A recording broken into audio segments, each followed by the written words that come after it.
natin? Bible? O sige, kunin mo. Dapat may Bible lahat. Okay? Para makita nyo kung nandoon ba talaga yung tinuturo. Diba?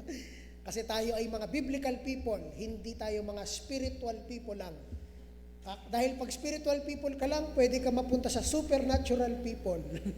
Dahil wala ka ng Bible na foundation at basis. Okay? So get your Bibles. Pastor, please.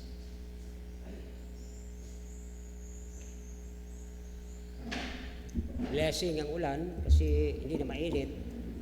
Okay, so magandang hapon po sa bawat isa at tayo po ay tutuloy natin yung ating lesson sa Psalms na habang dapat tayo sa kalahati, marami na tayong natutunan pero marami pa rin pala dapat mahukay dito sa sulat ni David. Napakayaman ng Book of Psalms. Kahit ito ay poetry, ito ay mga tula para sa Diyos, marami pong lesson tayo natututunan. So sa ngayon pong hapon ay salamat sa mga nakarating kahit talagas ng ulan at hindi naman tayo nagpupunta rito dahil sa kung ano kundi talagang mahal natin ang Panginoon. Ano po, isa sa dahilan kung bakit nagpapatuloy yung simbang ito dahil may mga nagmamahal pa sa panalangin.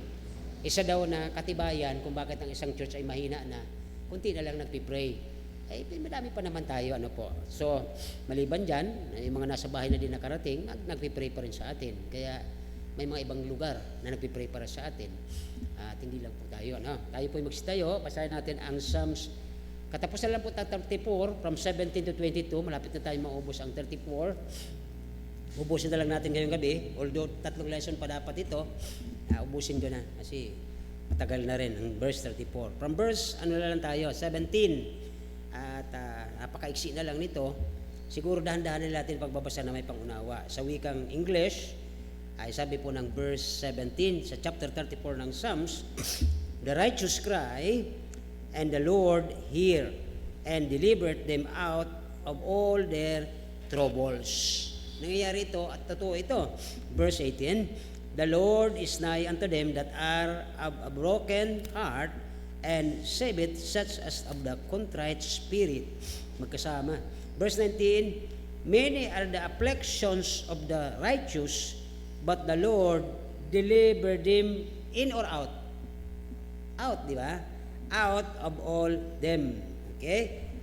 20. He keep all his bones, not one of them is broken. Ito yung napakagandang pangako. Po. Hindi lang kay David, kundi sa lahat ng kanyang mga totoong anak niya at may relasyon sa kanya. Verse 21. Evil shall slay the wicked. Isa lang yun, magkaparehas yun, di ba? Napansin niyo yan? Kaya underline ko to sa Bible ko. Evil shall slay the wicked. Why? And they that hate the righteous. O, pangatlo po yun, ano?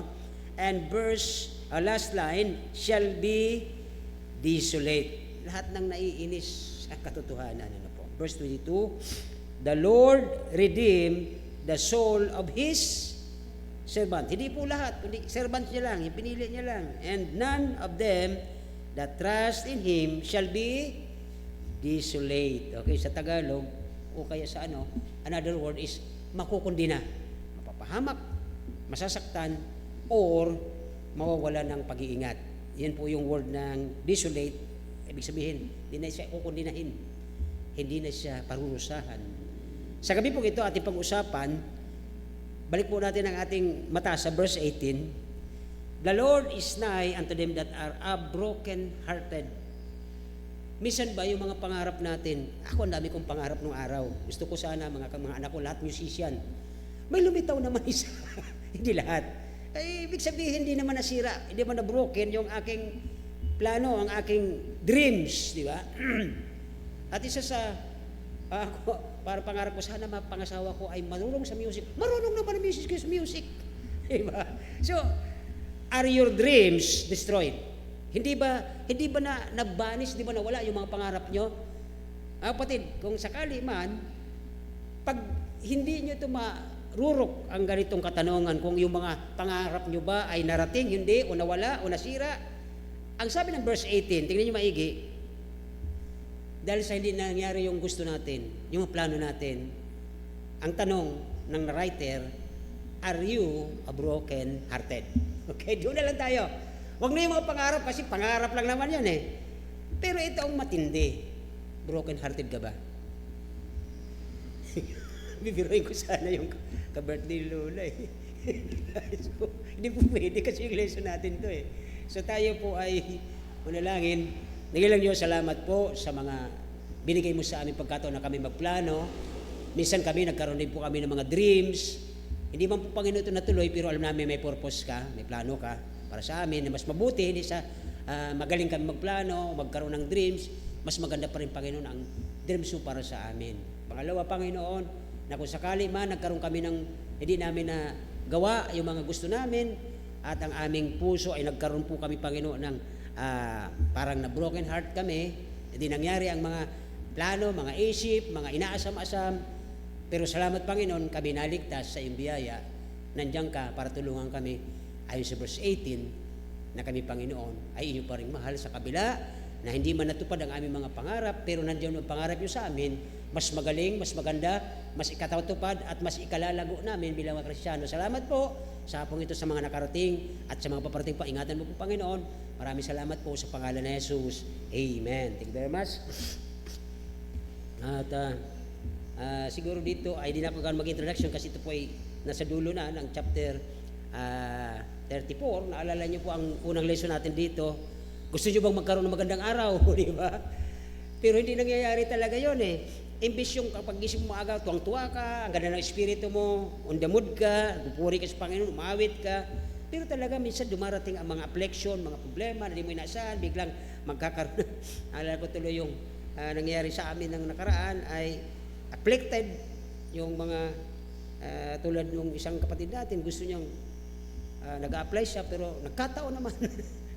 Affliction dumating. Nawala yung wifi, nagkaroon man ng load, kulang pa rin naman sa data. So, that is affliction. Po. Pero hindi natin alam bakit pag tayo na isko, Lord, kalooban mo naman siguro yun eh. Lord, bakit gano'n, di ba? Nagdarinig ko tuloy sabi, nagkataon naman lahat. Pero hindi siguro yun. Kasi dito po, kung ating titingnan, there are three things na titingnan natin sa verse 17 to 22. Una, ang affliction, o parang, ang tawag kasi sa labas, ito malas daw. Hindi po yan malas eh. Mayroon po yung sadya o mayroong nais ituro ang Diyos. Ba't yan ang nangyari sa buhay natin? Bakit po? Mamaya maintindihan natin, okay? Number one, ang affliction na tinatawag na binasa natin dito. Okay? Kasi sabi diyan sa verse 17, the righteous cry. Ba't siya umiiyak? Sayang, maganda na sana. Gusto ko pa naman yun eh. Naghihinayang tayo. Ako rin, naghihinayang eh. Diba? Number one, affliction draw us near to God. Bakit? Bakit nagkaganon po yun? Alam naman namin, Panginoon, plano mo naman yun eh. At saka, siguro naman, hindi yan mangyayari kung hindi mo rin pinahintulutan, di ba? At ba lang nangyayari sa mga paligid natin? Nangyayari naman yan, pinapahintulutan ng Diyos. Huwag na lang tayong sumabay doon. Verse 18, sabi doon, okay, lagi nating isa sa isip, mga kapatid, okay, na habang dumarating ang mga ganitong pagkakataon, hindi natin naasahan, parang hindi natin gusto. Ito yung gusto ko, Panginoon, itong dumating eh. Parang habang nagmumuni-muni ka, Lord, ba't ka ganun? Alam ko, mahal mo ko, alam namin, na pag humingi kami sa iyo, sabi niyo sa dyan, ay anumang aming hihiin, ibibigay mo. Lagi nating lalagay sa isip natin, keep in mind, okay, sabi nga ng karamihan, that the nearness, is lightness.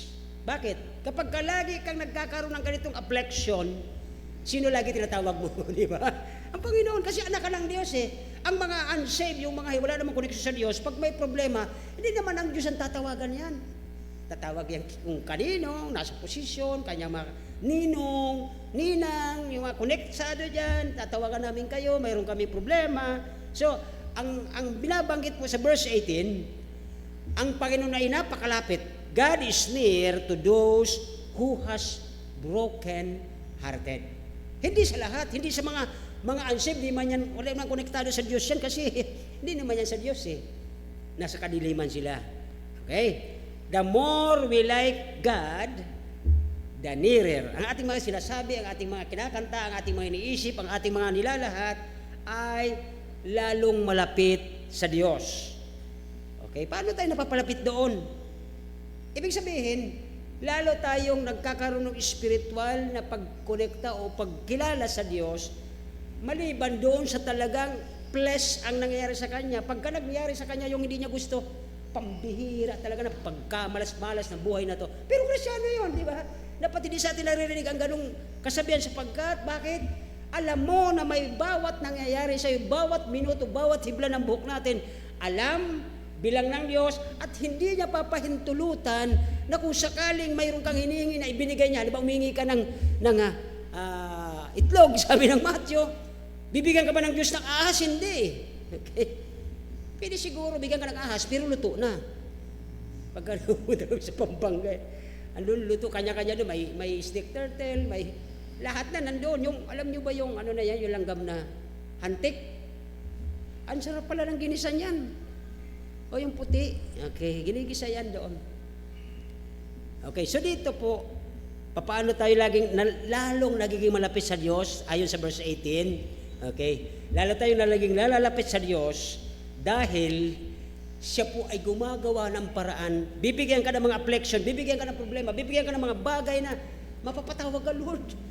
Ano, ba't po ito nangyari? Mayroon po ba akong nagawang mali? Mayroon po ba akong nakalimutan? Mayroon po ba kayong nais ituro? May nais mo ba kayong ipagawa na bago sa akin? Kaya tayo nagiging nalalapit sa Panginoon. Ayon sa verse 18, sabi doon, okay, the Lord is nigh unto them that are a broken-hearted. Broken-hearted na nga, binigyan pa ng dagdag, di ba? Pag-usapan natin yung pusong madaya, di ba? Akala nyo tao lang nangyari dito. Marami pong nangyari dito. Kahit kay David nangyari yan sa kanya. At mamaya natin titingnan yan. Alalahanin natin na alam ng Diyos, okay, na yung pusong wasak, parang kanta no? Yung contrite heart, sabi ni David, kasi mayroon siya dito sinulat sa Psalms, a contrite heart I offer thee, their Father, sabi niya doon. Isang taong broken-hearted, ang Panginoong Hesukristo, alam niyo po ba na ang Panginoon mismo Hesukristo ay nagkaroon po ng experience ang ganito? Di ba? Naalala niyo po yung phrase na si Jesus, He was a man of sorrow. Di ba? So hindi lang po tayo, pati ang Panginoong Hesukristo, Diyos siya na nagkatawang tao, He is a man of sorrow and acquainted with grief. Saan ko nakita? Hindi naman yan tsamba-tsamba. Pakilabas yung Isaiah 58 verse 3. Tingnan po natin kung tama yung aking hinuhula-hula. Okay, o binagkas. Sabi doon ang Isaiah 58 verse 3. Yan. Wherefore, have we fested that the state and sound cease not, wherefore we have afflicted our soul, and thou takest no knowledge, behold, in the day of your past, we find pleasure, exact all of your labors. Yung pinahirapan, di ba? Sabi niya, iyo bang pinahirapan ang lahat na yung mga manggagawa? Sabi ng Isaiah. Pero yung mga pagkatapos, pili natin ma-relate sa atin sapagkat tayo ay mga kamanggagawa ng Diyos. Si Kristo nagsimula ng soul winning, ang disipulo nagpatuloy, at yung acts hanggang sa parehan natin, tayo po ay naging kamanggagawa ng Diyos. Pero bakit binibigyan tayo ng alam ng Diyos ang ganito?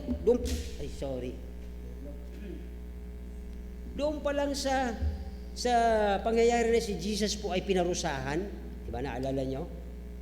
Nung pinarusahan ng Panginoon, alam na kasama na niya, kilala niya at parang kaibigan niya ang kaparusahan. Una, naalala nyo, pinanganak siya sabsaban. Habang lumalaki siya, pagdating niya doon sa nag-annually, nagpupunta siya sa temple para magpuri sa Diyos. Ginagawa niya yun para mapakita sa mga tao na dapat gano'n mga naniniwala sa Diyos. Na wala pa siya, di ba? Pero ang maganda roon, kabata-bata niya pa, nandoon siya sa salita ng Diyos at tinuturuan niya yung mga nakatatanda.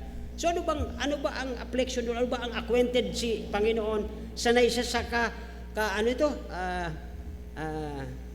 yung grief, kalungkutan. Sanay ang Panginoon sa kalungkutan. Unang-una nag-iisa siya. Nung siya po ay nangangaral, sabi niya sa mga disipulo, iiwan niyo rin ba ako? Wala siyang sariling bahay, nakikitira lang siya. Okay? Doon sa kanyang mga magulang. Sabi ng verse ng Matthew.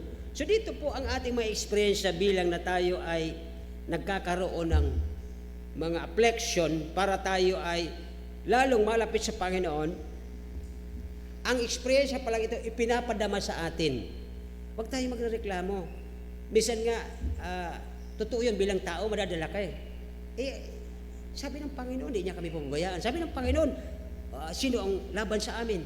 Hindi po lahat ng ganun ay nangyayari. Bakit po? Mamaya, explain ko sa inyo, isa lang doon i-advance ko.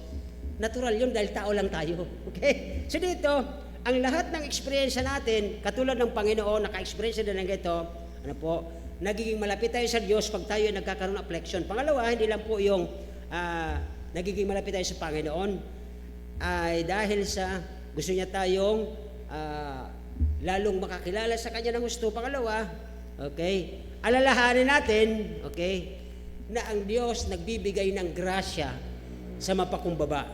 Bakit naman natin nasasabi yun? Sabi doon, God resists the proud, but give grace to the humble. James chapter, kalimutan na ninyo, chapter 4 verse 6, pakilabas, okay? Ang Diyos nagre-resist ng proud, pero binibigyan niya ng grasya ang mga mapakumbaba. Okay? Tingnan niyo po ito. Ngunit siya nagbibigay ng higit biyaya. Wherefore said God resists the proud, but giveth grace to the humble. Ito yung na-observe ko sa atin, kahit mga Kristiyano na. Actually, nung panahon pa nga, kilala mo sila na sila pa yung mga nasa pulpit na, pero pag nakita nila ang kanilang kapatid na nagkamali, nagkasala, wala silang second chance. Ano yung ibig sabihin? Nagiging mga judgmental ngayon mga tao. Kasi ginawa niya yan, makasalanan siya, hindi siya pwedeng bumalik sa church. Ang hindi nila alam, dahil sa hindi sila nagiging aktibo sa church, ang church ay may sariling disiplina. Pag yan ay bumalik, kakausapin niya ng congregation Magbabago ka ba? Siyempre, pag nagbago yan, patatawarin ng Diyos yan kasi may disiplina nga sa church. Nagiging judgmental sila dahil sa pagkakala nila, dahil nakatuto sila ng konting grasya, akala nila magaling na sila. Ay, hindi na nga sila nagpapatuloy kasi ang akala nila, Kristiyano na sila. Sabi nga kanina siya, bago tayo mag-awitan, kahit 50 years na siya sa simbahan, kung hindi naman niya nasusunod ang sinasabi na ipaliwa o kaya sundin ang mga ipinagagawa, ang task niya sa Panginoon, wala din yun Nung simula, okay. Na-observe ko na yan Kahit naman doon sa pinanggalingan ko Diyos, may mga ganun na katatandaan ng Kristiyano, mga judgmental. Wala bang second chance sa Panginoon? Bigyan ko kayo ng example. Yung kumontra sa utos ng Diyos si Jonah, di ba? Hindi ba siya binigyan ng second chance? Di ba siya pinatawad? Mga kapatid dito po ay may mga ganong judgmental na mga members, pero ang di nila alam, akala na ang galing na nila sa Biblia. Ang problema, kasi naging lesson namin kanina sa Bible study, sabi doon sa 1 John chapter 2 verse 8, sabi niya, ang nagsasabing nasa liwanag siya na kay Kristo siya, pero namumuhi sa kanyang kapatid. Tandaan niyo yun, katingnan niyo sa Bible niyo, ay wala sa katotohanan. Totoo naman pala yun Minsan tayo, kahit ako minsan nagiging judgmental sa isang kapatid, ay bigyan natin ng second chance. Sa Panginoon nagbigay ng second chance Si David ba nung nagkasala? Hindi na ba siya pinatawad ng Diyos? Pinatawad ng Diyos si David. Pinatawad si Jonah. Lahat na nagkasala. Si Lot. Minsan ang mga nagmamarunong, maraming mga Kristiyano nagmamarunong, walang tamang pagsunod sa sinasabi ng Bible. Ang galing-galing mo magigas ng mga bagay na nakita ko yan, ginagawa yan, kamalian, tapos bumalik dyan sa simbahan. Di ba? May mga ganyang tao. So dito, David also a broken-hearted, sabi niya, a contrite heart I offer thee, dear Father, kasi nagkasala siya Nagkasala si David. Kaya sabi niya, basag, durog ang puso ko, lumalapit sa iyo. Sabi niya, this, O God, that you will not despise. Psalms 51 verse 17, Psalms 51 verse 17. Tingnan natin. Okay? Dito ang natutuwa, dito ang Diyos. Pagka nakita ng Diyos na nagbabasa ang puso mo dahil sa ginawa mo, Diyos siya natutuwa. Bakit? Nagbibigay siya ng second chance.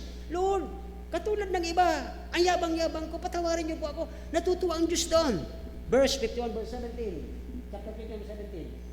The sacrifice of God are a broken spirit, a broken and a contrite heart. O God, Thou will not despise, sabi ni David. Okay, dito po ang mga hain sa Diyos. Ito yung dapat. Hindi yung magtuturo ka na, kilala ko yan, ito yung number 1. Kasaway niya simbahan, tapos andyan pa rin. Hindi ba? Grabe. Sabi na, ang hain sa Diyos ay broken-hearted. Hindi yung pagtuturo natin ng iba. Po, isang bagbag na nagsisising puso. Isa sa kung bakit sabi ng Panginoon, remember that God give grace to the humble. Bakit? Kasi durog ang puso niya, Lord, patawad. Binibigyan niya ito ng grasya at awa. Itong mayayabang, sabi niya, hindi ako katulad niyan, sabi nila. Okay, so dito po, sabi ng James, galit ang Diyos sa mga mayayabang. Hindi niya ito bibigyan ng pagkakataon eh. Kasi ang mayabang ay sa diablo. Okay? Dito kay David sa Psalms 51:17, ino-offer niya, Lord, nagkasala ako. Bumabalik ako bilang durog ang puso ko, Panginoon, dahil hindi ko gusto eh. Okay? So, dito po ang Panginoon natin, mahal niya ang kanyang mga anak, gusto niya itong pagalingin. Di ba? Nagamutin niya yan eh. Padadalhan ka ng gamot. Nagkasala ka, di ba? Lord, basag ang puso, nagkasala ko sa iyo. Padala ka ng Panginoon gamot. Yung hindi mo magugustuhan ang pait. Kasi yun ang makakagaling sa iyo eh. Di ba ba? Pag-aralan niyo yung mga nagsasabing mga Kristiyano ngayon na dapat, na inaasahan ng Diyos na dapat sila na nagtuturo. Aba, sila pa yung number 1 na nagpapakita na pag binigyan ng Panginoon ng gamot, nawawala simbahan. Nagsasalita doon sa post niya. Okay? But David offered God the contrite heart. Durog na puso, Lord, patawad po. At doon ang Diyos, sabi ng Luke chapter 4 verse 18, pakilabas yung Luke 4:18. Okay? Pinagagaling ng Diyos ang may mga sakit ng kasalanan. Luke 4:18. Ang Espiritu ng Panginoon ay nasa akin sapagkat ako'y, ano ito? Hinihit. Kulang. Ano ito? Hinihiranger. Sa English. Diba? The Spirit of the Lord is upon me because He hath anointed me to preach the gospel to the poor. He hath sent me to heal the broken-hearted. Paano ka makakahil ng broken-hearted? Kung totoong kay Kristo ka, dapat nakakahil, nakakagamot ka, hindi nakakainis ka, nakakaasar ka, at nakaka-offend ka. At ngayon magpo-post pa sila pa yung offended. Grabe naman. Ano bang Kristiyanong ito? Talaga bang may natutunan sila? O baka naman sila ay nakikinig lang doon sa preacher, hindi sila nag-aaral ng Bible. Okay? Tingnan niyo po ito mga kapatid, okay? Sabi ng Tagalog, kung sinugo niya upang ipahayag ang paglaya ng mga bihag at muling pagkakaroon ng paningin sa mga bulag upang palayain ang mga naapi. Baka doon na sa EDSA yung word na yan. To set and liberty them that are bruised, okay? So dito ang Panginoon nagpapagaling na dapat tayo ay gamot din sa kapwa, hindi yung nakakadiin tayo, okay? So, yan po siguro dyan, baka kung saan pa ako mapunta, okay? Na mayroon ba kayong sama ng loob, broken-hearted ka, okay? Kailangan mo nang gumaling, kailangan mo ng gamot, okay? So, ang simpleng sikreto para gumaling ang pagiging broken-hearted mo. Natutuwa naman ako sa ibang mga preacher, nakita ko sa nagpipreach sila ng ganito. Yung pag nagsimbahan ka, tapos may sama ka ng loob, imbis kakamayan mo, hindi, kaibigan yan ni so and so eh. Pagpunta, ay, kaibigan din ito. Wala na siyang kakamayan. Diba? So, ano ang mapapagaling mo doon? Ikaw mismo may sakit ka, ay hindi mo mapapagaling sa pagmigitan ng pag-isolate, diba? Sabi dito ng sikreto ng Diyos dito, okay? Okay? Ibigay natin sa Panginoon, okay, lahat ng piraso ng ating broken heart. Bahala ng Panginoon magdukit-dikit niyan eh. Wala tayong kakayahan magbuo ng ating broken heart. Okay, kundi idilog mo lahat, ibigay mo sa Panginoon, sapagkat ang affliction dumarating para lalo tayo maging malapit sa Diyos. Bakit? Hindi mo naman nga kaya eh. Pag durog ang puso mo, alangan ikaw magbuo. Ibigay mo sa Diyos, hindi ang ginagawa ng iba, iiwanan ko kayo, dito ako sa gusto ko. Hindi niya. Ang tawag ko doon, di ba, inuulit-ulit ko ito dito sa pulpit na ito, nagsiself-curing sila. Nagsiself-medication para silang mga pusa. Dinidilaan yung sarili. Hindi sila gagaling ng kanilang sariling laway, kundi ang Espiritu ng Diyos ang dapat nilang lapitan. Okay? So dito po ang Panginoon ay naunawaan ang anuman ang ating pinagdadaanan na dapat tayo maging malapit sa Kanya kahit hindi natin gusto dahil gamot nga yung para sa atin na mayroong mapapagkumang puso. Isa sa dahilan kung bakit ang iba ay ayaw dahil mayroon silang proud heart. Okay? And pagkatapos, pag makumbaba ka, siyempre durog ka, Lord, wala akong magagawa, wala akong piling lapit ang iba, kundi ikaw lang. Ibibigay natin sa Kanya ang lahat ng piraso, ng kasiraan, mga anumang hinanakit, lahat na yan, nagdurog na yan sa puso natin, ibigay natin sa Panginoon. Sabi ng verse 18 again, broken heart thinks, ang mga may mga problema sa puso, iniisip nila na ang layo ng Diyos. Na para bang hindi nila kayang abutin, hindi nila kapiling kayang tawagan. Ang hindi nila alam na ang Diyos ay napakahanda. Okay? Handa siya. Naghihintay lang siya, naalala niya yung prodigal, di ba? Pag talikod pa lang ng prodigal, sana bumalik ang anak ko.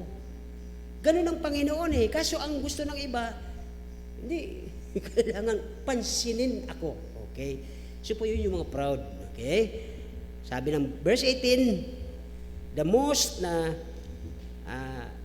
naakala ng maraming may problema sa ganito, na mga broken-hearted, ay malayo ang Diyos. Na para bang ang mata ng Diyos ay hindi nakikita ang kanilang pinagdadaanan. Sino nagsabi sa kanila?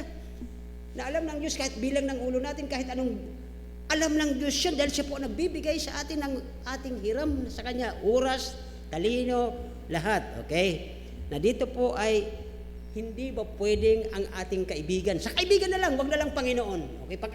Wag na natin sabihin Panginoon mo siya. Sabihin na lang natin kaibigan mo siya. Wala bang kaibigan na close sa iyo na hindi sa iyo concern?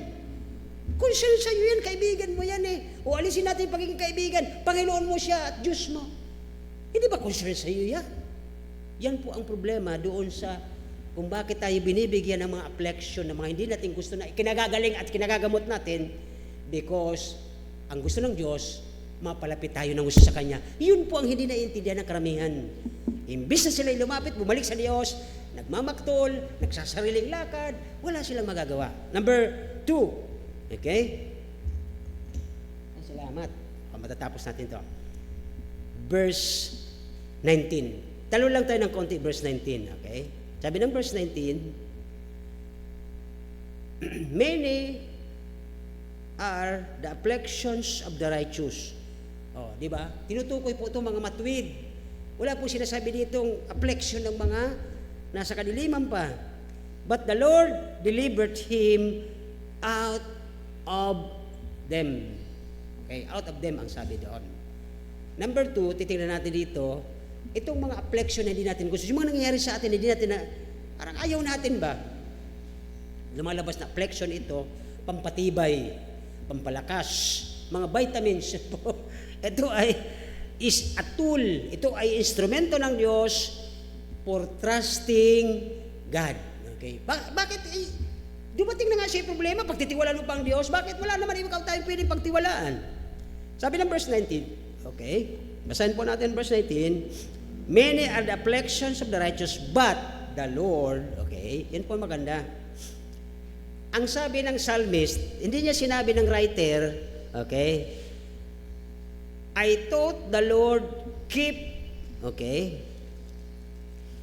out, di ba? Mula sa labas, di ba? I thought if I read the Bible every day and prayed every day and tried to obey the will of God, I would never have affliction. Akala nila. Ang ginagawa ng iba, sinusubukan nilang aralin yung Bible, babasahin nila. Eh hindi nga po magre-restress sa kanilang isipan yun kasi hindi sila ngayon nasa tamang tuno sa ang banal na Espiritu. Hindi niya maunawaan siya sapat ang nagbibigay ng knowledge. Pag binabasa mo ng Bible, pagbigay kaunawaan nito ay ang Holy Spirit eh. Eh kung self mo lang ang iyong pinaasahan at babasahin mo, hindi mo rin maintindihan ito eh. Kaya dito po sa verse 18, sabi niya, okay, many are afflictions of the righteous, but the Lord delivered them out of them. Okay? So, sabi ng iba naman, sana hindi na ako magkaroon ng ganitong klaseng eksperyensya. Pero hindi po pwedeng ganun. Na kahit tayo mga matagal ng Kristyano, hindi tayo dadaanan ng affliction o testing sa buhay. Bakit po? Number 1, tingnan natin po dito. Under number 2, affliction is a tool of trusting God. Number 1, bakit tayo nagkakaroon ng mga ganitong bagay? Yung hindi natin gusto, nangyayari. Tapos yung mga plano natin nawawala. Yung ating mga dreams, hindi natin naaabot. Okay? Sa ating buhay. Number 1, because we are human. Okay? Tao lang tayo. Okay? Ito po ay parte ng buhay. Nangyayari talaga yon. Mas masakla pa nga dyan, yung kagagawan mo, dahil sa kagagawan mo, di ka nag-iingat, nagkaroon ka na affliction. Okay? Tumatanda po tayo. Okay, lalo na ako. O yung mga classmate ko, tumatanda kami. Okay? Yung mga buto natin, ano na yun? Lumulutong. Ano po? Kasama po yan talaga, mayroon tayong affliction. Masakit ang tuhod ko, hindi ako makaka-attend. Pero pagdating sa ibang gusto mo, walang sakit-sakit sa paa. Di ba? Kasi gusto mo eh. Yun ang kaibahan naman na ang Espiritu mo, gustong-gusto ng fellowship sa salita ng Diyos kaysa sa fellowship sa laman. Dalawa na naman ulit yun, di ba? So, dahil sa tayo'y tao lang, number 1, yung affliction sa ating buhay nangyayari. Kaya lang, dalawa pa rin po nagdadala. Kahit sana nagkakasakit ka, kung talagang gustong-gusto mo ang fellowship ng sa Panginoon at ng mga kasama, kahit may sakit ka, darating ka. Naalala ko, di ba, ilang beses tayo dito Sunday, number 3, number 4 ang bagyo, nandito kayo. Walang bagyo-bagyo pagdating sa Panginoon. Sana magpatuloy po yun. Ako rin, nadaanan ko rin nung ako may binata pa, bagyo, andito lang ba? Nasa simbahan pa rin. Bakit? Dahil hindi gusto mo yung fellowship ng spiritual kaysa doon sa fellowship ng gusto ng laman mo doon sa laman sa mundo sa labas. Yun po ang kaibahan dito sa number 1 kung bakit ang affliction ay nangyayari kahit tao lang tayo. May mga affliction talaga dahil tao lang, pero minsan tingnan mo rin maigi, i-weigh mo, ito ba spiritual ang ginagawa mo o mas gusto mo ang laman lang, laman sa laman. Lagi ko sinasabi, pag tinabing laman po ang iyong nasa ipinamumuhay bilang spiritual, kumbaga sa kahoy, pumutol ka man ng kahoy, matagal. Bakit? Wala namang axe head, walang espiritu ng Diyos. Laman sa laman, kahoy sa kahoy. Hindi mo yan mapuputol kahit anong gawin mo. Wasiwas ka ng wasiwas maghapon, may mapuputol kasi laman sa laman. Number 2, under affliction is a tool para tayo lalo magtiwala sa Diyos. Hindi lang po yung dahil tao lang tayo, tumatanda, nagkakasakit, at lalo pa, yung mga sobrang hilig sa tamis katulad ko. Lalo kung kailan ako nag-iedad, nahihilig lalo ako sa tamis. Nung ako'y teenager, yung isang kalahating kalderong, ano yan, tawag niya dito, tinaldis, kaya ko yan, ubusin sa 2 araw. Ako lang mag-isa. Yan lang kakaiting ko lahat, 2 araw yun. Malaking kaldero, kalahati. Kaya sigurado ako, bilang tao, mayroon pong affliction darating sa aking katawan. Dahil kagagawan yun ng tao eh. Tao lang. Number 2, bakit tayo nakakaroon ng affliction? Bakit tayo nakakaroon ng mga problema? Because, si Satanas, kaaway tayo. Di ba? Minsan, wala kang kamalay-malay, bigla kang nadulas. Nung nadulas ka na, nasingkog ka pa, pasumukha mo, nabasag pa yung dila mo. Sabi mo, hindi na ka napagpasalamat. Hindi sabi mo, thank you Lord. Sabi mo, iba na yung masasalita mo eh.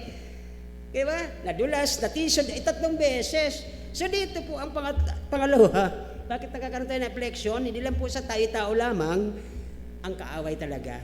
Minsan, sabi nga nila, lagi na lang yung sinisisi sa Satanas, kagagawan nyo yan eh. Minsan siguro hindi naman. Talagang, minsan po, di ba? Yung pagkakataon, pagtungkol sa, naalala ko itong daga namin. May kaibigan kaming daga dyan eh. Yung wire na speaker papunta doon sa mga nagluluto. Alam niyo ba kung ilang beses niyang inangat-ngat? Siguro ilang beses, 10 beses. Sabi ko, habang nandoon sa likod, Lord, ito po ba kaibigan ko to? Ayaw niya bang makinig yung mga nagluluto doon ng gospel pag nagpipreach kami? Ayaw niya ba? Puputulin niya yan doon. Tapos mag-isa lang tutulayan niya, tapos puputulin sa gitna. Hindi ko alam kung nahuhulog siya eh. Kung nakikinig yan dyan, dyan nakatira yan eh. Di ba? Satanas against sa atin. Naisip ko kanina. Kasi inayos ko na yan nung linggo eh. Nagsa-Sunday school dito, nakalong sleeve ako ng barong, inaayos ko yan. Pagtingin ko nung Lunes, dinugtong ko rito, dinugtong ko dyan. Dito naman siya sa gitna. Ayos talaga itong kaibigan ko dyan eh. Sabi ko, Lord, ano ba? Nasunin ko ba ito? Sabi nung isip ko, be kind to. Grabe talaga, you know. Tagtag na putol-putol na yung wire na nilagay. Nga, mga kapatid, si Satanas ayaw. Ayaw niya nang nakakarinig ng gospel ang iba. Ayaw nilang lumalago ang iba. Okay? So, dito, okay,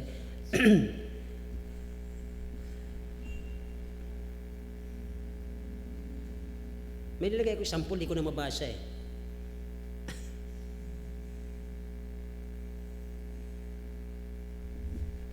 Naalala ko na. May mga Kristiyano po kasing pag nararamdaman silang parang pinapalo sila ng Diyos, sabi niya, Lord, thank you, pinapalo mo ako. Ibig sabihin, mahal mo ako. Pero alam niyo ba may iba? Kasi kagagawan to ng hindi lang kasi, yun po ang kaibahan ng dalawa. May mga Kristiyano sabi, Lord, thank you. Nararamdaman ko, mahal mo ako. Bakit? Pinapalo mo ako eh. Nangyayari to sa aking affliction na to eh. Okay? Tingnan niyo po ang verse nasa verse 19 tayo. Okay? Sabi ng 19, marami ang kapigatian ng matuwid. Kisa sa marami na sila mapatingin. Ibig sabihin, mas marami tayong affection kaysa sa mga nasa labas. Opo! Bakit? Anong rason? Okay, number 3. Ito po yung rason niya. Okay? Number 3, affliction is a tool o instrumento ng Diyos for helping us grow. Para lumago tayo. Hindi ka maguguro kung paulit-ulit kang nadadapa dyan, tapos di ka nasasaktan. Natawa ka pa. Careless kasi ako. Ulit, pangalawa, pangatlo, pang-4, pang-5, tumatawa ka pa, may diferensya ka na.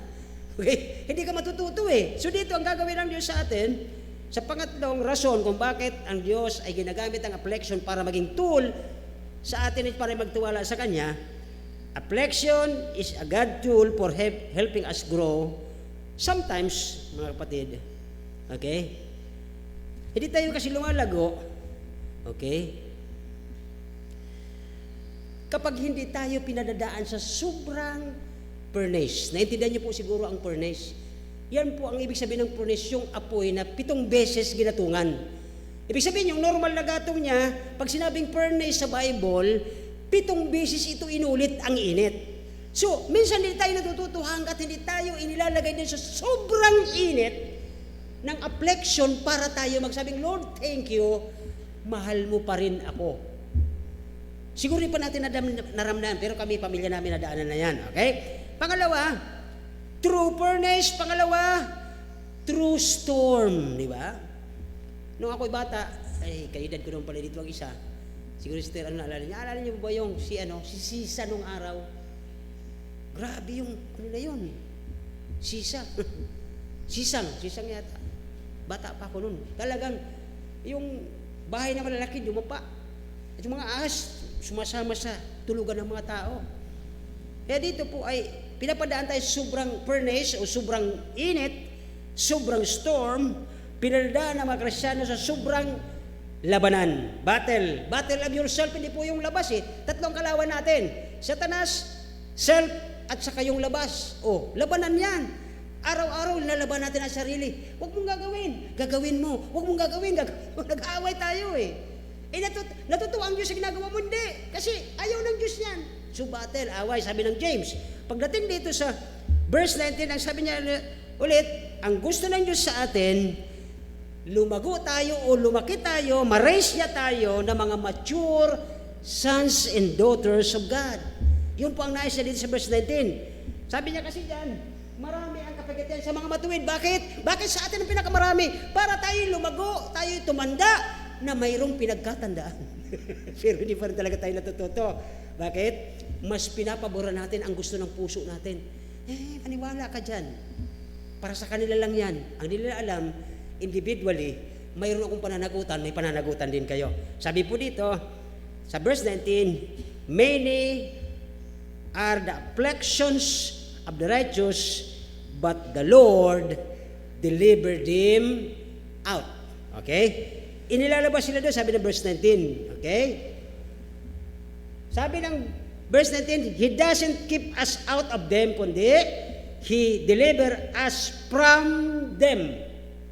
Inilalabas tayo doon sa mga, dati na natin ginagawa yun bago tayo maligtas. Kaya ang sabi ng Bible, us from them. Hindi na yun dapat pabalikan eh. Sometimes, pinapalitan niya ang circumstansya. Di ba? Ba't tayo napunta dito sa lugar? Nagkaroon ng mga bullying sa mga anak ko. Pero okay lang, nag-change ang circumstances. Ano po? Sometimes, pinapalitan niya rin tayo. Hindi lang yung circumstansya, kundi tayo mismo, chine-change niya. Nung natuto tayo sa mga pangbuli ng mga taong yan, iba ka na ngayon. Di dapat may natutunan, hindi yung namumuhay ka doon sa nakaraan. Okay? Dito po, ang ibig sabihin ng Panginoon, ang itang totoong sikreto upang makadeliver o maalis ka dito is not in the circumstance around you. Hindi po yung ginagawa ng mga tao sa paligid natin ang dahilan, but the faith within us. Yung pananampalataya natin, hindi yung mga ginagawa nila. Katulad, may ginagawa ngayon ng mga tao sa paligid natin, hayaan mo sila dyan. Sapagkat may planong maganda ang Diyos sa atin. Take note yung mga kapatid, i-expect natin ang mga, ano ba, affliction sa Tagalog? Kapigatian, okay? Expect natin itong mga kapigatian, itong mga problemang dumarating sa atin na hindi natin nakakapalumbay sa atin, nakapangihina ng loob, nakapangihina ng buto, nakapapanginig ng laman, mga expectation, mga affliction na yan, magtiwala tayo sa Diyos, alam natin na i-deliver tayo, aalisin tayo out of them, sabi ng Biblia, na ang Panginoon ang mas maganda rito, na ang tool na ito ng affliction sa atin, para tayo maging strong, para matuto, tayo tinutulungan ito to grow as matured Christian. Kaya magugulat ka, pag nakita mo isang Kristiyano na na-open dahil sa paligid, magtaka ka na. Ibig sabihin, hindi pa siya nakakaranas ng napakainit na pangyayari sa buhay niya, furnace. Hindi pa siya dumadaan ng storm sa buhay niya. Hindi pa siya dumadaan ng battle sa buhay niya. Yung tatlong yan, alalahanin niyo. Pag nakita niyo ang isang kapatiran o ang isang Kristiyano, nagsasabi na, nakaka-open kasi dyan sa simbahan natin. Hindi pa po sila nakakaroon ng affliction para sila ay maging, sabi ni Job, pag ikaw ay dumaan sa sobrang init ng pangyayaring ito, I shall comfort as gold. Kaya pinapaano, sobrang furnace. 7 times na iniinit ang apoy na ito. Kaya tayo pinapadaan sa affliction to trust Him to deliver us from this affliction. Magtitiwala tayo. Yun po ang tool sa ating pangalawa na affliction ay tool ng Diyos para magtiwala tayo sa Kanya.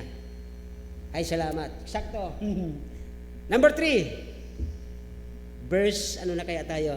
Verse 22. Okay, verse 22. Sabi po ng verse 22, the Lord redeem the soul of His servant. Doon pa lang, tinutukol na po tayong righteous. Righteous ka ba? Ginagawa mo, kabalbalan. Yan sabi ng Bible. Nung humingi tayo ng tawad at tinanggap natin ng Panginoon, mayroon na po tayong righteousness. May damit na tayo ng righteousness ni Christ. Kasi we are in Christ. Yes, nagkakasala. May 1 John 1:9. At ang sabi kanina doon sa kay David, binigyan siya ng second chance. Pero hindi naman siya paulit-ulit. Okay? Sabi dito po ng verse 22, the Lord redeem. Kasi yung kung duto ka sa 21, kung ating titingnan yan naman po ay hindi tinutukoy tayo. Tingnan niyo po, 21 muna tayo bago tayo mag-22. Patapos naman tayo. Verse 21 muna. Tingnan niyo po maigi ang 21. Okay? Ang masama ay papatayin ng hindi yan papatungkol sa atin. Kaya yan po ay tulong ng Diyos. Sabi doon, at ang mga napupuot sa matuwid ay Hindi yan para sa atin. Kaya hindi ko na isinama. Okay? Doon na po tayo sa 22. Okay? Yan po ang para sa atin. 22. Number 3, una, okay, ang sabi ng number 1 nating lesson, affliction draw near to God. Number 2, affliction is a tool for trusting God. Number 3, okay, ibigay natin. Wala akong ibang maisip na award. Award is give din eh. Ibigay, okay. Award your affliction, sin, kasalanan, burdens, yung mga iniisip mong di mo kaya, yung mga alalahanin. Okay, award it to you, to God, and He will forgive you. Sabi ng verse 22. Basahin natin ang verse 22. Sabi doon, the Lord redeemed the soul of His servant, kasi nagkasala siya. Okay? And none of them that trust Him shall be desolate. Sabi ko sa inyo, yung word na desolate po sa King James ay condemn. Hindi na siya ikukundina. Kasi pinatawad na tayo. We are already, mayroon na tayong attorney, mayroon na tayong, ano yung tinuro kanina, bilis ko nakakalimot. Another term para sa abogado, yung propitiation, di ba? Kapalit. Mayroon tayong nagpalit, at pagkatapos, mayroon tayong, huwag ka na gamitin yung original word, kundi yun na lang, mayroon tayong tinatawag, na itong tinawag natin ay ipapakita kung sino ka dahil kilala ka niya. Di ba? Tayo dati makasalanan. Pero pag tayo inakusahan ni Satanas, sasabihin niya, hindi, dati ginawa niya ganito kahapon.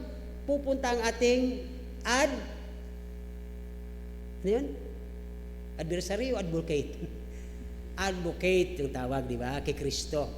So, tayo yung advocate, tatawag ang advocate, tatawag o ang abogado, kilala ka niya, at ito po ay pagtatanggol ka. Okay, yun po ang word doon. Now, pagdating dito, tinutubos ng Panginoon ang buhay ng mga lingkod niya. Doon pa lang sa pagtanggap ng Panginoon sa krus, doon po nagkaroon tayo ng katubusan. Okay? Walang hahatulan sa sino bang nanganganlong sa Kanya. Diba? Sabi ng John 3:18 ba yun? Ang naniwala sa Panginoon ay hindi hatulan kundi 36. Ang hindi naniniwala sa Panginoon ay hinatulan na. Okay, so yun po ang sabi niya doon. Kaya dito po natin nakuha yun. So ibigay natin ang ating mga affliction, mga suliranin, mga kasalanan, mga burdens at lahat sa Panginoon. Verse 17, balikan natin ng konti. Sabi ng verse 17, okay, the righteous cry and the Lord hear. At ano po yung sagot niya doon sa verse 17? Okay? Ibigay natin sa Diyos ang mga suliranin, affliction, kasalanan, burden, alalahanin, that God, He will forgive you sa verse 22. Sabi sa 22, na tayo ay patatawarin. Sabi doon, the Lord redeemed the soul of His servant, and none of them that trust Him shall be desolate. Hindi siya husgahan. Patatawarin siya. Okay? Another, pag sinabi po ditong trouble sa verse 17, balikan lang natin 17, the righteous Christ in the Lord heard delivered them out of their trouble. Ano po ibig sabihin ng trouble? At tinignan ko rin po ito, ang ibig sabihin pala to be in bond. Okay? Or tayo po ay frustrated. Okay? Yan pala ibig sabihin ng trouble na lagay doon. Ay frustrated daw ito sa original. Now, sometimes nakapagdadala tayo ng trouble o problema sa sarili nating kakagawan. Una, di ba? Ay sabi niya dito sa verse 22, patatawarin tayo. Eh ba't nagkaroon ka ng problem? Ginawa mo ang ayaw niya. Tama? Ayaw ng Diyos yun eh, ginawa mo eh. Nagdala ka ng trouble sa sarili mo. Hindi naman gusto ng Diyos yun eh. Sabi ng Bible, isulat mo ito.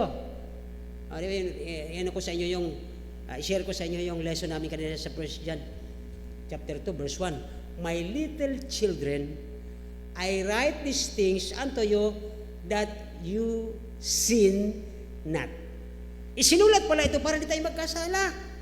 Eh, ang ginagawa natin, kaya nagdadala tayo ng trouble sa ating sarili, Ay sabi ng wag, sabi kay Eva at Adan, wag mong kakainin, sabi naman nung ahas, hindi, magiging Diyos kayo. Di ba? Ginawa nila yung ayaw, kaya nagkaroon sila ng trouble. Di ba? So dito po, the only safe is, ang only safe na gagawin natin para hindi tayo magkamali, para patawarin ka ng Diyos, ay nasa kalooban ng Diyos. Okay? Sabi nung ibang nag-asawa na di kalooban ng Diyos. Wala naman nangyayari sa amin. Ngiting-ngiti pa sila. Ito naman, pastor, okay naman kami. Wala namang nangyayari. Okay lang, no problema. Di ba? Parang aasar pa eh. Hindi ganon eh. Sabi dito, okay, sometimes we bring trouble in our own. Di ba? Kasi bakit po? Si David po nagkaroon siya ng trouble sa kagagawa ni David. Di ba? Nandun siya sa tuktok ng... Mayroon naman siyang pahingahan doon sa beranda niya. Doon siya pumunta. Sa hindi niya dapat pupuntahan.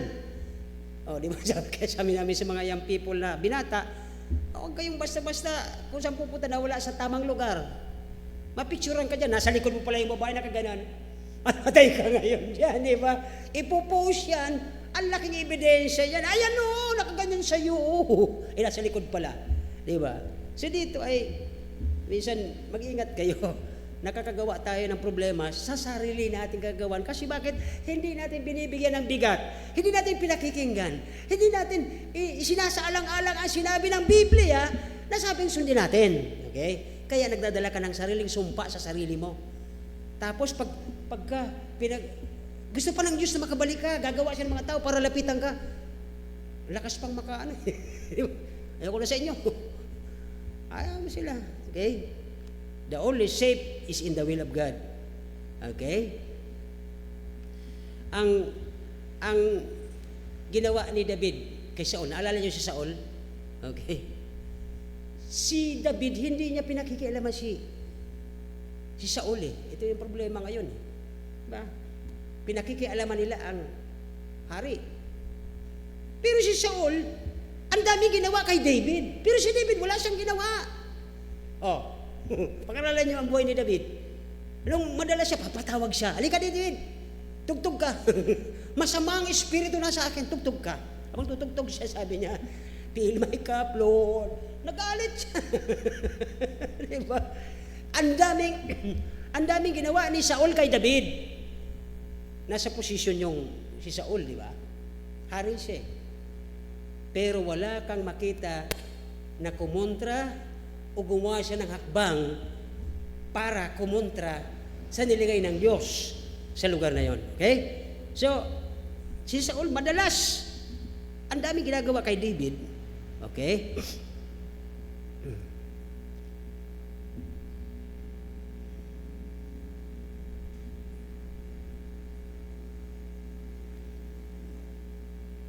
Meron naman akong sampul na sinulat, di ko talaga nababasa. Pag sampul ko, di ko talaga binabasa.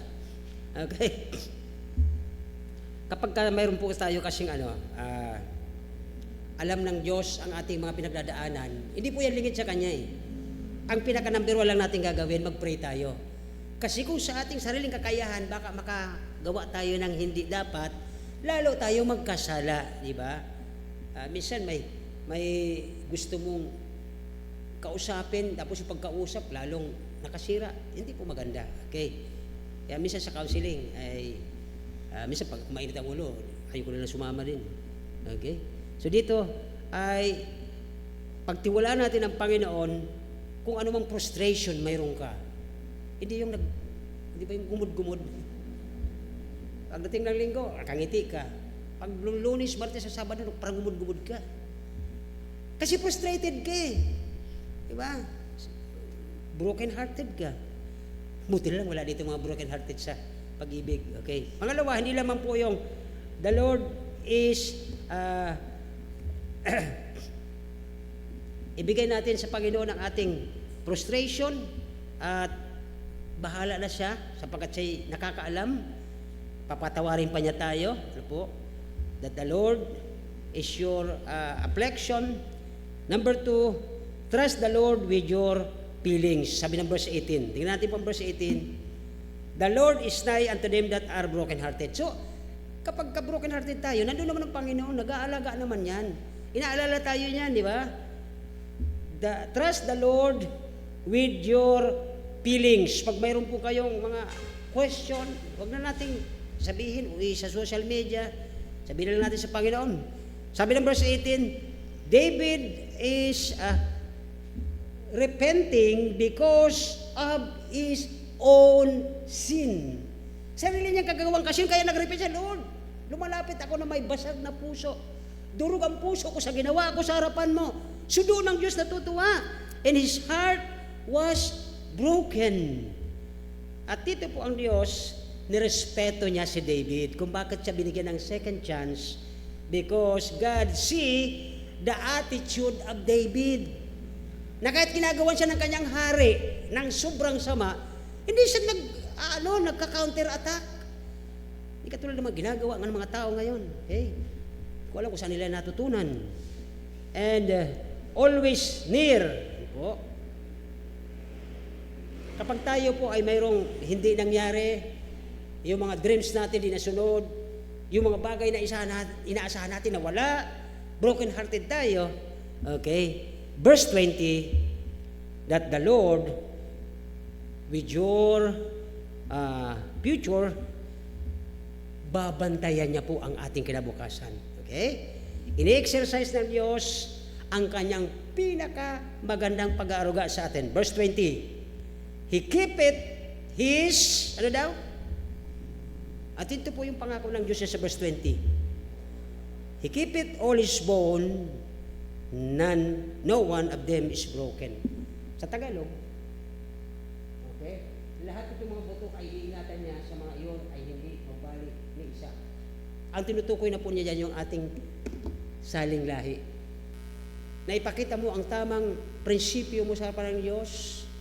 Lumalapit ka lagi na may broken hearted, yung magyayabang ka pa, may mali na nga tayo, magmamayabang pa tayo.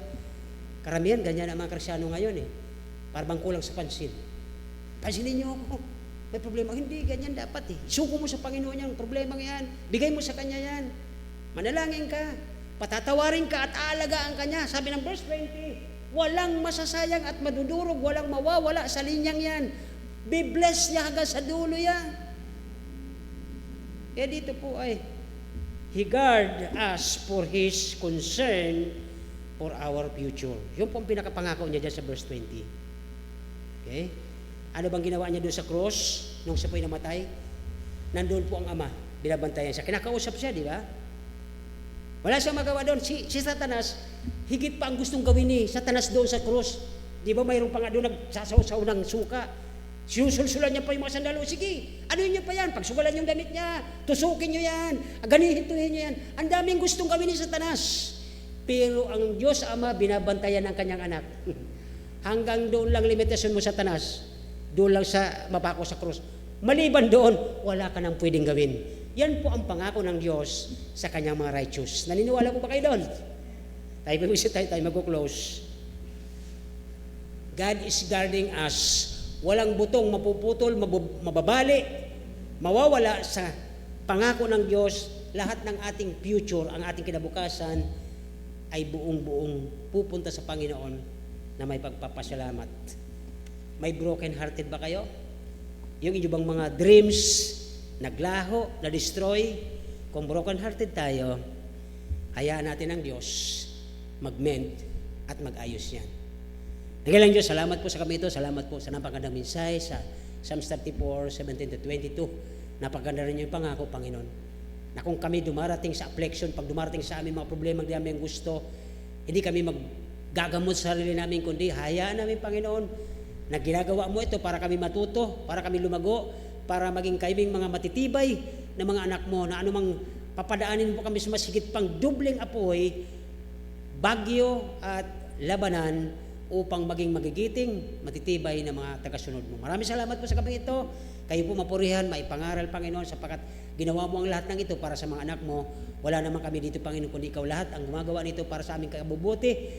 At salamat po sa iyong pangako na aming mga future, aming mga susunod na saling lahi ay walang mababali at walang mawala bagkos sa iyong pangako ay magpapatuloy kung kami ay gagawa sa pinagawa niyo sa amin. Salamat po sa gabi ito. Haranawa, Panginoon, ay pong masagot ang aming mga kahilingan. Salamat po sa mga pinagdadaanan namin sapagat matututo kami rito, titibay kami rito, at lalo kaming magiging malapit sa iyo sa pangalan ni Jesus. Amen.